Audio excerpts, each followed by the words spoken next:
I know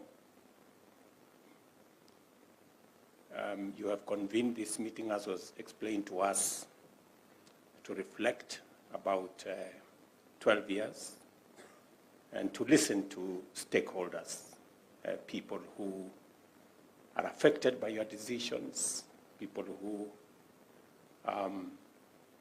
in one way or another,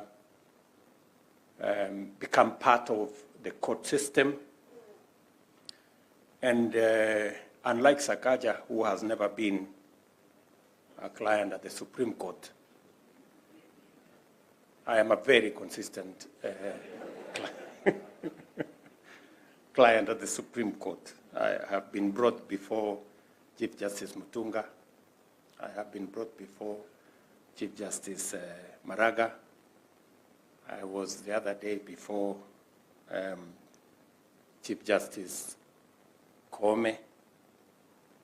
And as things would be, sometimes I get favorable judgment, sometimes I don't.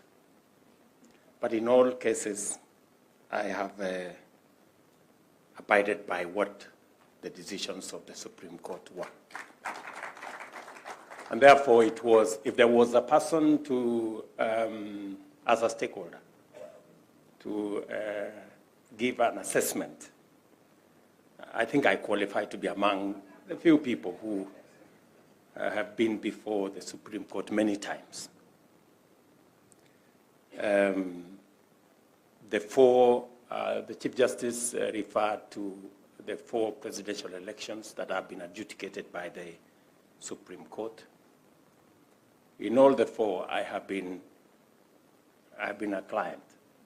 I was in there.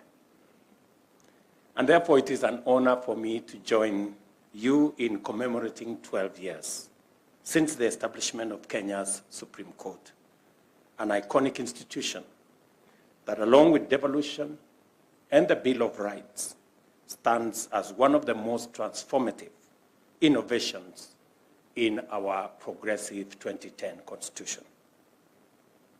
As Kenya's apex judicial body, the Supreme Court is entrusted with the sacrosanct mandate to uphold and promote the purpose and principles of our constitutional order. By virtue of its unique complement of exclusive, original, appellate, and advisory jurisdictions, it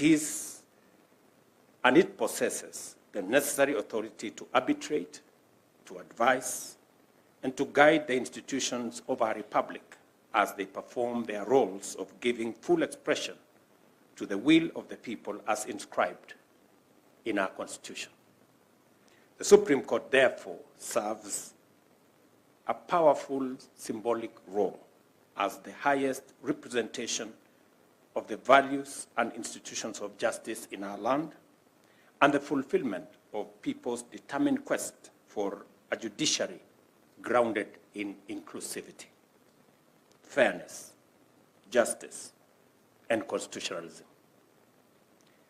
It was designed not merely to interpret law, but also to resolutely underwrite and defend justice for all Kenyans.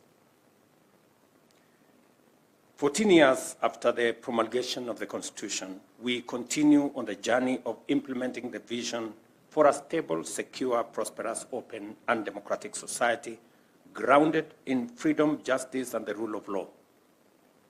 And central to this monumental endeavor is the Supreme Court, which has guided the judiciary in orienting the national ideology towards the legitimate pursuit of every aspiration and resisting the temptation to compromise our values for the illusion of political expediency, however well-meaning.